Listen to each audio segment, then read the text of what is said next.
Please like this video and subscribe to the channel. Greetings, family, and welcome back to Raising the Vibe. As always, I am so happy that you join me. Today, I have a special treat, a holistic healer who has some information to share with us. Without further ado, I'll have her introduce herself. If you would please introduce yourself to the Raising the Vibe family. Peace and great blessings, Raising the Vibe family. I am Tamara of Astral Healing Arts Wellness Center. Okay. And I am a massage therapist, Reiki master teacher, yoga teacher, herbalist, and I am an energy healer, or what they would call vibrational healer. Okay, and you are also a healer who uses natural herbs to heal people, are you? Absolutely, yes. I'm a herbalist and holistic health consultant as well. So I do use plant medicine as well as other natural modalities such as color therapy, energy healing, breath work, regression therapy, a variety of different things. Okay, that's a lot. I mean, all interrelated, but really a lot, which is wonderful. And you have a YouTube channel and a radio show. Can you tell us? I'll post a link for those in the description, but can you share with us what those are? Yes, I have a YouTube channel as well. It's called Astral Healing Arts. And Monday nights on the Plugged In Radio Network, I am one of the hosts of the Healing Cipher. And my co-host, King Ade, and I, we're both natural healers. So we talk about different modalities of healing and wellness and all things dealing with health, wellness, and spirituality. So that's been a lot of fun. Beautiful. I've actually tuned in for a couple episodes, very informative and fun. How long have you been a natural healer, would you say? I would say it's been more than 20 years. It started with the journey into healing started with me learning about massage therapy. And that was the beginning of this process. And once I started that, people would tell me that I had a natural talent for it. And it just seemed to be something that I was gifted at. People would say that my hands had, felt like magic, and there was this energy coming from them. So that's what led me to Reiki. And then over the years, having my own health challenges, I sought answers and sought relief for them. So then that's what led me down the road to discover holistic health and holistic healing. And I studied with, several different teachers, including Dr. Laila Africa. He was one of my teachers. And we know him. He was very renowned. We can still find his information on YouTube. He wrote several books. So I may drop a link to a couple things with him as well. Phenomenal ancestor. Yes, he was. Phenomenal.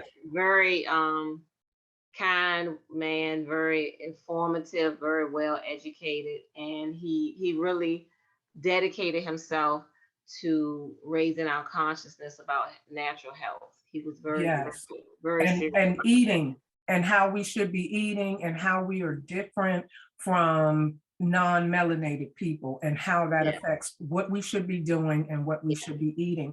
Let me ask you now, I think that most of the audience would be familiar with massage, what that looks like, what that entails, but I'm not sure that everyone would be familiar with Reiki healing or Reiki touch or energy. Can you share with the audience what exactly that is?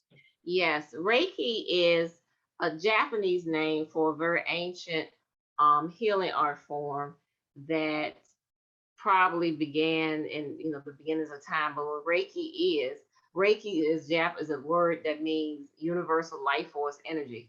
So what it is that you are in tune, and you have to have a Reiki master teacher to attune you to direct the natural universal energy. that exists all around us. And so as a Reiki master, you know how to use and direct the energy for healing purposes to another person or a plant or an animal.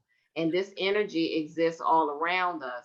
You Mhm. just learn, you're not using your own energy to heal the person. You're using it's like you're a conduit for this universal life force energy to flow through, and you can direct it wherever it needs to go. And what's amazing thing about energy, it has its own consciousness, so it knows where to go and what to do to bring balance to the other person. So a person may have blockages in Yes, certain portions of the body, and you use your ability to direct healing to clear those blockages. Would that be absolutely. fair? Yes. And does it involve actual touch or hovering above, or does that vary depending on the case? You can do both. You can allow your hands to hover over the person, and you can also place the hands on the person. Some people prefer one or the other. I personally think that the hands are very powerful, the power of touch. And I'm comfortable with either one, but I think that when you place your hands on a person, that it actually magnifies the energy somewhat more. That's Okay. good. You may have heard of laying on of hands, healing. Mhm. That is a Mhm. form of Reiki. So that really is in a Christian tradition, right? The laying on of hands. And Well, so we're talking about, of course, in Reiki, something broader, mhm. um, for sure. But I think most of us here laying on of hands from the Christian background or maybe from Native and African spirituality. I Yes, it think of those existed people long laying on hands. before we started, in the Christian churches, because if you look at some of the ancient um drawings in Kemet, I went to Kemet in 2006. You'll see some of the deities with their hands raised and directed towards a person or towards the pharaoh or some other being, and you'll see it where there's actually waves of lines coming out of their hands or ankhs or something. So the laying on of hands has been around for probably since time immemorial, because that healing energy flows through us and can be directed from one person to the next. Flows through the earth, everything. So when we're grounding, we're receiving that energy Yes, upwards and all of that. yes. So once again, Christianity has co-opted Mhm. African and Native techniques and histories and boxed them up Yes. in a Christian box. So you said you went from massage therapy to Reiki Mhm. to herbalist, holistic, you named a whole bunch of things. So um, for me and for raising the vibe, one of the areas that I really am interested in exploring is natural remedies, staying away from petroleum-based pharmaceuticals, understanding that there are herbs and other techniques that we can use to heal ourselves naturally. Can you share with us some of the successes you've had using holistic methods Mhm. to treat various ailments that we may all be familiar with? Yes, I can. One, when I started yoga teacher training a few years ago, prior to that, I was having this pain in my hip, my right hip, which lasted for over a year. I went to physical therapy, I went to um, chiropractic care, I went to several different doctors to correct the condition, and I was told that it was just a part of aging, which I didn't Mm, accept that. And because I felt like, well, something's going on inside my body, that this one side is out of alignment and not the other.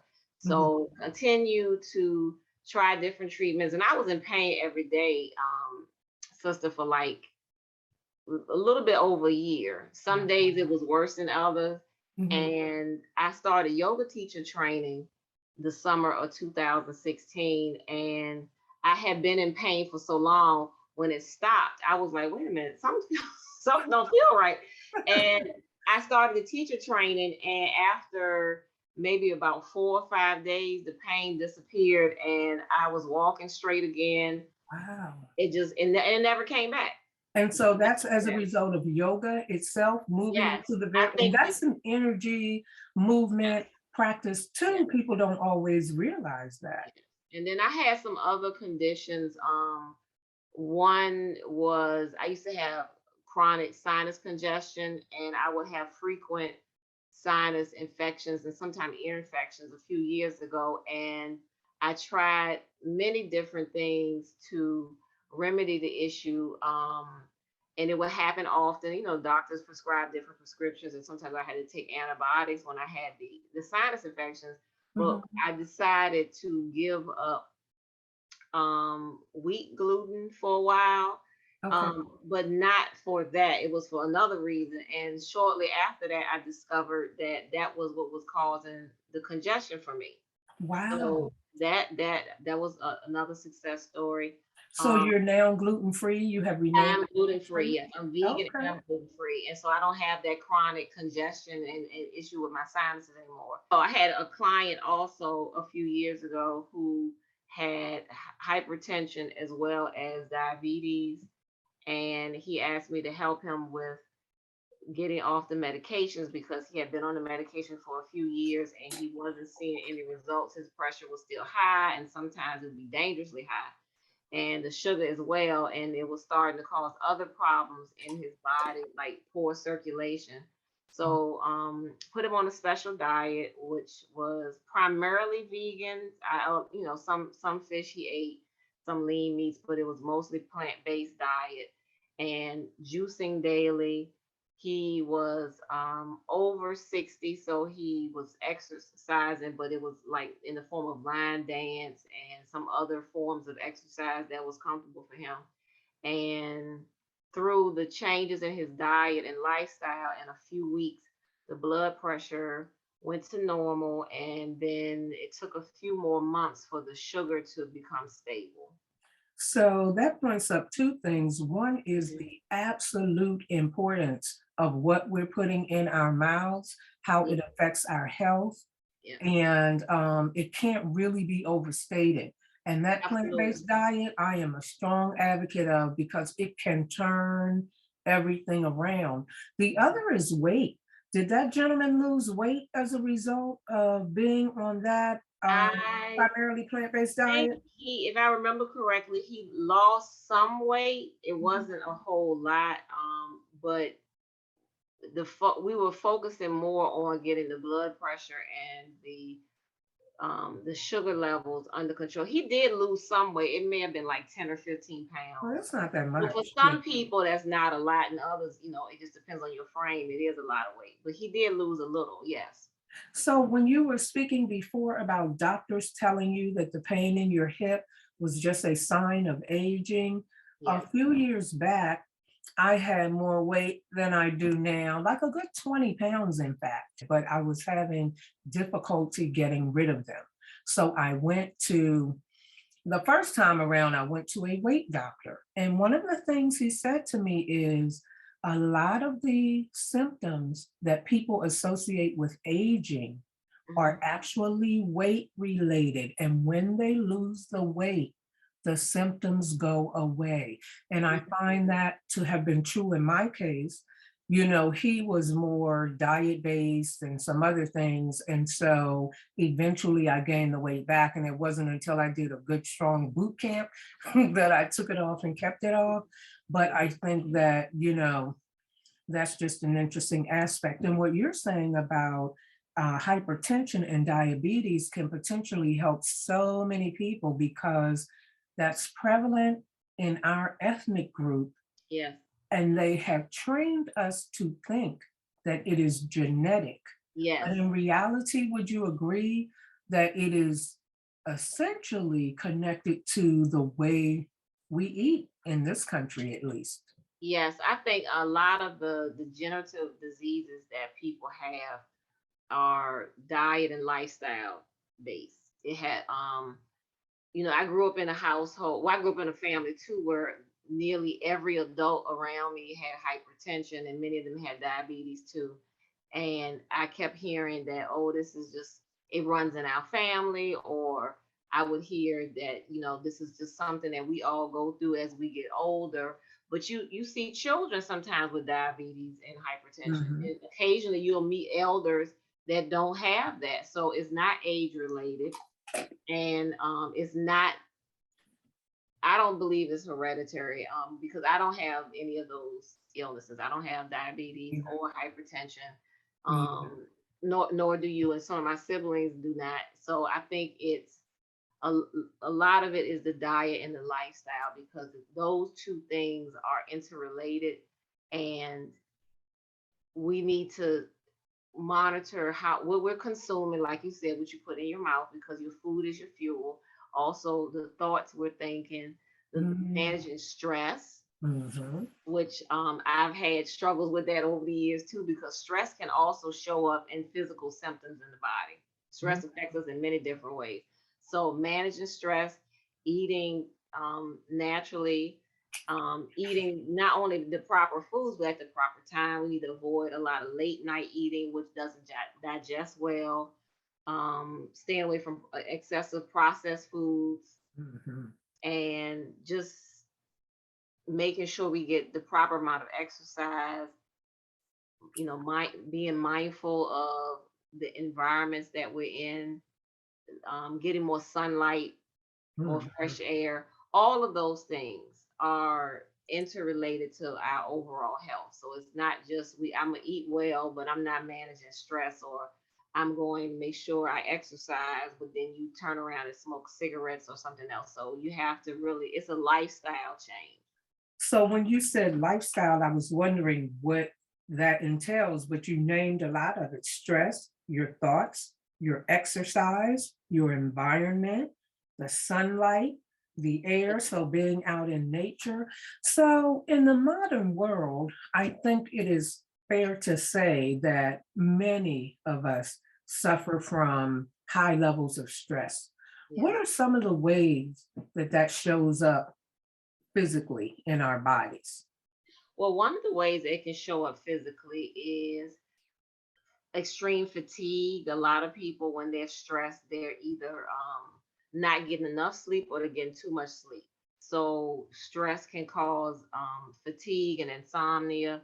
Another way it can show up, it can show up as in body aches and pains.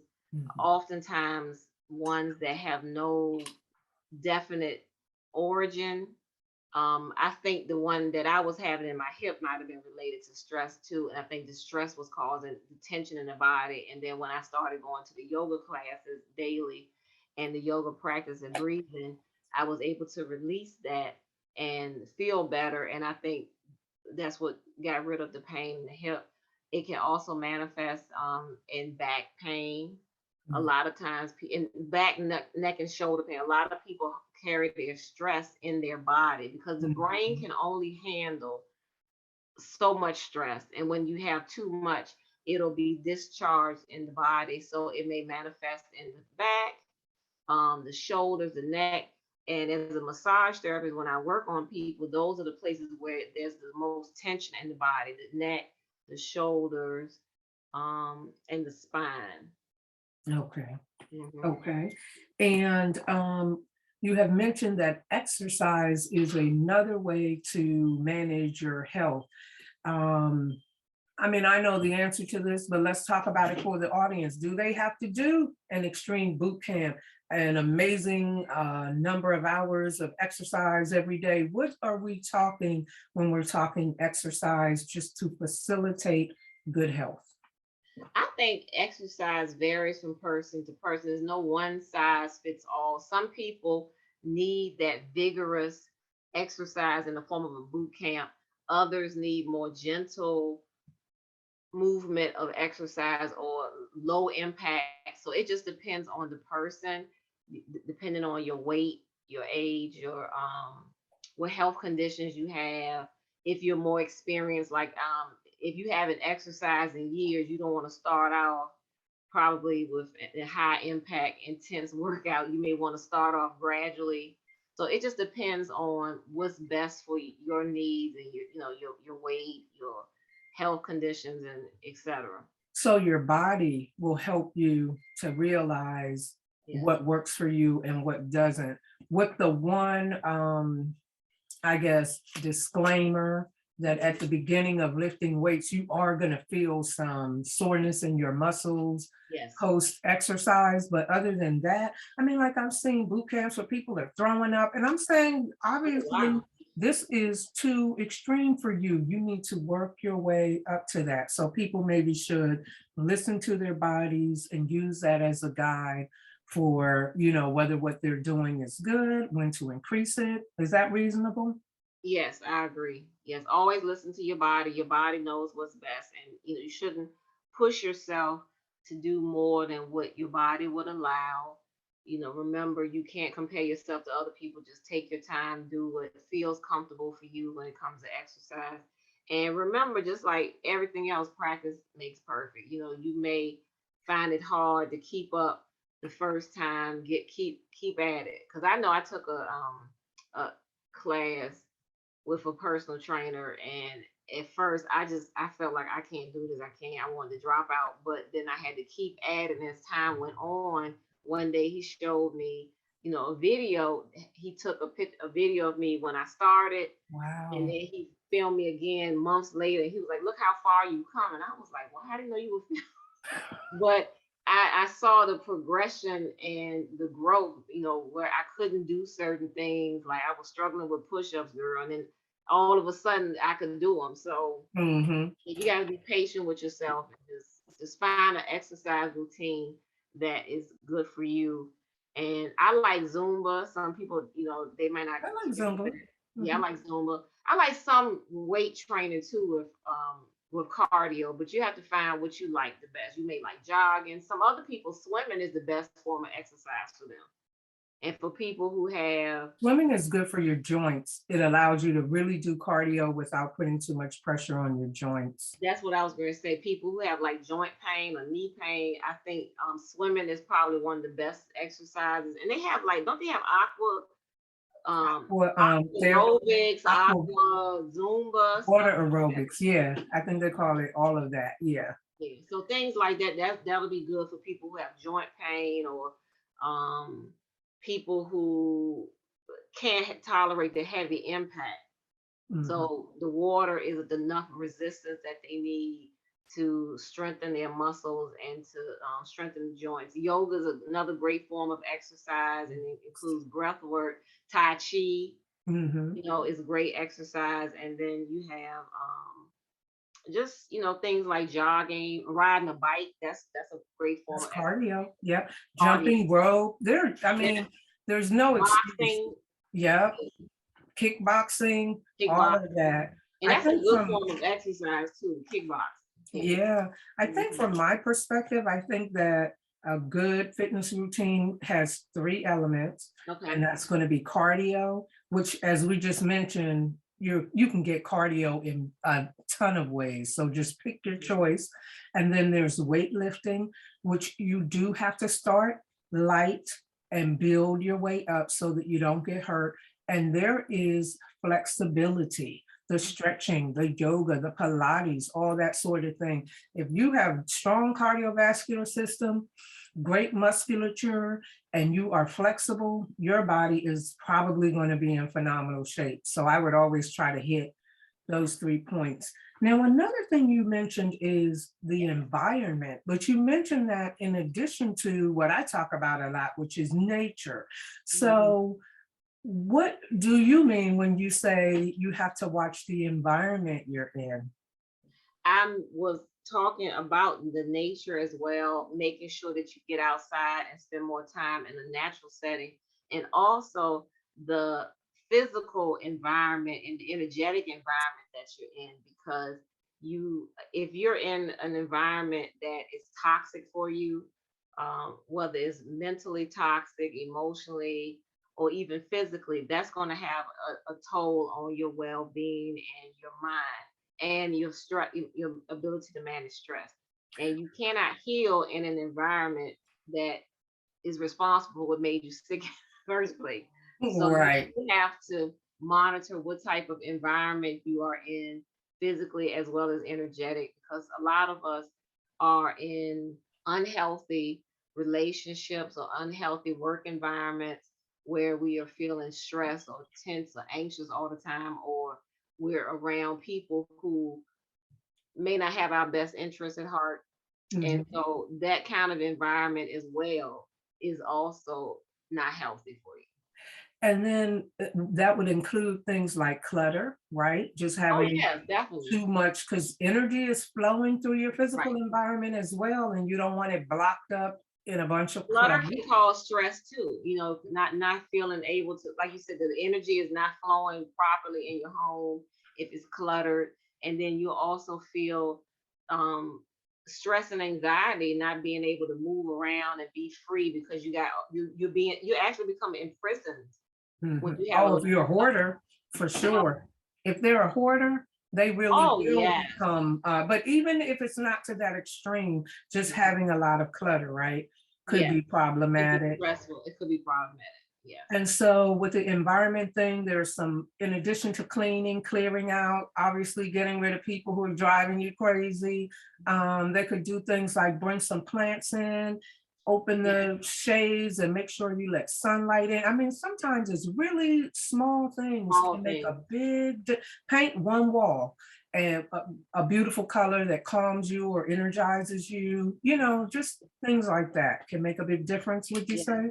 I would agree with you, yeah, especially the parts about the plants, because when you put plants in the home, not only does plants clean the air, they bring a sense of well-being to the home and to the space because it's a living thing and you can watch it grow, and it's just the energy that plants give off, especially flowers. Is Mhm. very healing and de-stressing. Planting flower essences. Some people like to have fresh flowers in their home every week. Every week they buy some new type of flower. Yeah, I like that too. And the Mhm. flowers, the colors is color therapy, and also the aroma that they give off is Mhm. healing and uplifting to our senses. So yes, So keeping color keeping the therapy, energy flowing and keeping living things, surrounding yourself with living things and views of nature. Especially if you're in the city, you want to be able to look out the window and see some natural sunlight. And you want to be able to um, just take in the natural world around you. so color therapy is something that is very interesting. What kind of colors are conducive to lack of stress and a good environment? Or I don't know if you want to go by what various colors mean or colors that are most beneficial. Um, I think there's healing in all the colors, but the ones that help to lighten your mood or lift your spirit are usually the brighter colors. Colors like yellow, shades of blue can be soothing. Soft colors like pink are also soothing colors, but colors like yellow, orange, they uplift you. Red too. Red is often used in a lot of different cultures on special occasions because red represents happiness, fertility, abundance. You see red a lot in um, especially Asian cultures at weddings. The Mhm. bride is often dressed in red. They decorate with red on special event days because of the energy of the color. Purple or violet, some people call it violet. That color is very high vibrating and will lift you to higher states of consciousness.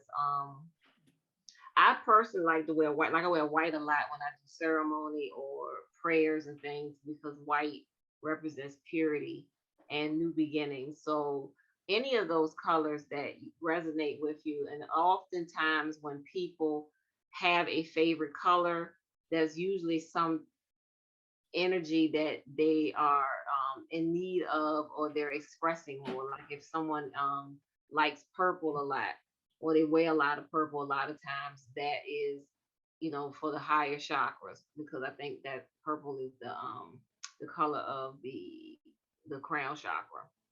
So let me ask you this, Sister Tamar. Are there Yeah. some common herbs that most of us would tend to have in our pantry or Mhm. I don't know, wherever we keep our spices and foods that would tend to be beneficial that we may not even realize is right in our house and can be used for healing.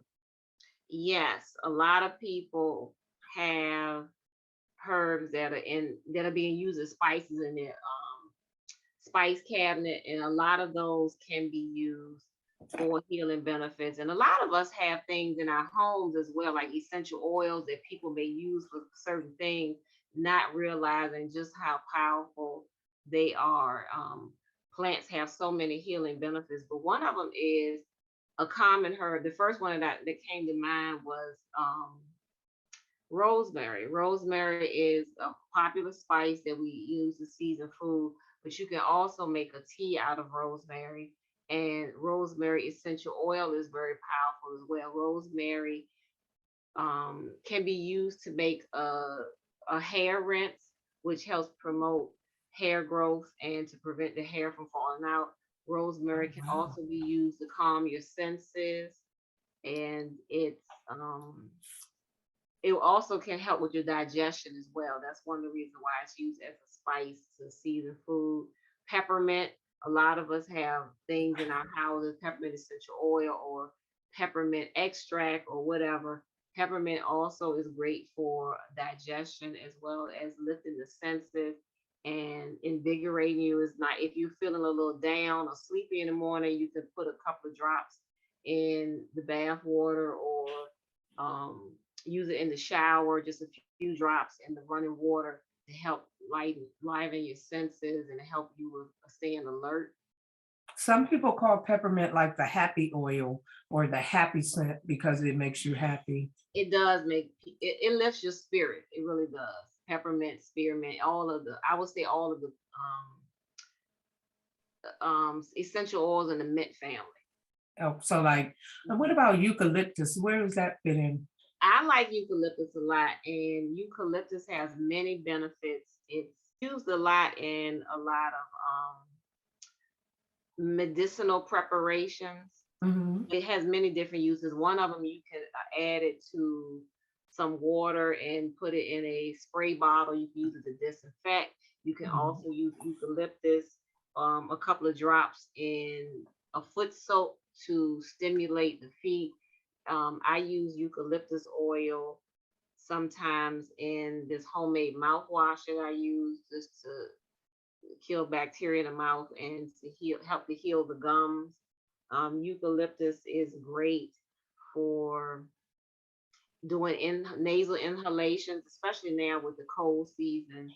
And Mhm. when people were, a lot of people were suffering with COVID, I would recommend doing steam inhalations with a few drops of essential oil of eucalyptus if they had it to help open up the nasal passages and help people breathe better. So yeah, eucalyptus is great. That's one I always make sure I have here in the house. Me too. So you were able to, or you have been able to help people combat the negative effects of COVID with some of the herbs and practices Yes. that you're familiar with? Yes. A few folks who had COVID asked for some natural remedies to help them to overcome some of the symptoms, and steam inhalations are one of the things that I recommend to keep the lungs open and clear and nasal passages clear.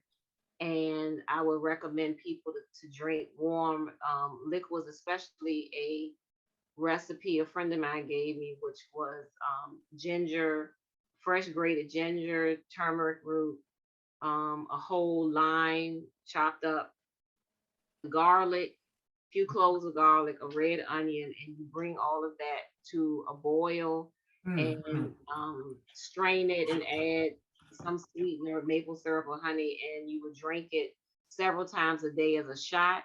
And that helps some of the people reduce the fever and feel better. And just getting a lot of rest. People who have COVID or any other virus, allow your body to rest. And your body is amazing. It knows how to heal itself. And our immune systems, they have a job to do. And as long as we keep ourselves healthy, the immune system will function well. So you just have to give it rest, give your body a chance to recover. drink lots of fluid, and elderberry and zinc Yes. were some very good natural remedies to help you with overcoming any kind of virus. It just helps boost your immune system a lot. And there are other immune boosting herbs, but I know that those two are very popular. So you said elderberry, which I keep all Elder- the time. And what's the other? Zinc, Oh, zinc. I've heard that. I've yeah, heard zinc is that. a mineral, but it Yes. really helps with the boosting the immune system. Something else I recommend too is taking olive leaf extract, Hmm. black seed, and Uh, echinacea golden seal formula. Those also help you with boosting your immune system. So would they take one or the other, or would they take all of them depending on the severity of illness? How would they go about that? Well, I would recommend some some of that to be taken daily, particularly the black seed oil is great to be taken daily. Olive leaf extract and the others that I mentioned, like echinacea golden seal, I would just take them intermittently, just take maybe a few weeks at a time and then off a week. Take them at the onset of symptoms when you feel like your immune system is a little compromised, then you may want to take some of the other supplements to give it an extra boost. But then there are some things that I recommend to take daily to keep your immune system strong, like drinking lots of water um, with lemon or lime juice added to it, which helps flush out the mucus in the system. Taking sea moss gel daily. Mhm. Elderberry actually tastes great. It's a great herb, but it tastes good, and that's something that's mild enough to be taken daily. It makes a really good tea. You Mhm. can drink it hot or cold. Hibiscus tea is another herb that I like to take that is high in vitamin C as well. And you can drink that both hot and cold. In the Caribbean culture, they call it sorrel. And They call it Wanzo. they Wanzo, do. I want to say, in West Africa, like in Gambia. Oh, okay. They have Mhm. so Mhm. those are popular ones, and they help boost the immune system. And some things you can take daily, other things you take just as a preventive measure or to give yourself that extra boost. Or when if you do feel compromised, then you may want to take them twice a day. But some of them, like I said, you just you take daily. Then there's other regimens that you take just every once in a while. Well, that's a lot of information, valuable information to give people a good start on how to naturally elevate their health. There is another aspect of what you do that I just want to touch on briefly because I'm fascinated by it. And that is the fact that you are actually a what we would call a medicine woman or a shaman as well, correct? Yes. Can you tell us what that is? Yes, a medicine person is someone that works with energy and does healing on a spiritual level. We know that we are spiritual beings having human experiences, and all of our issues that affect us on the spiritual level first, and before it manifests into the physical. So, what we do is we look at the root cause of dis-ease or disharmony in a person's life and how that is affecting them spiritually. Oftentimes, when people have issues, be it physical or mental health, they will go somewhere to a practitioner, and that person will treat the symptoms, but they don't look at the spiritual aspect because you are mind, body, and spirit. You're not compartmentalized in just a physical body. You have a mind, you have a spirit. So all of it's interconnected. So what affects one affects the other. Mhm. And in order to treat some of our ailments and diseases, you really need to look at the spiritual cause of it, or what is this, where how is this manifesting in your physical life, how has it originated in your spirit, where did it come from?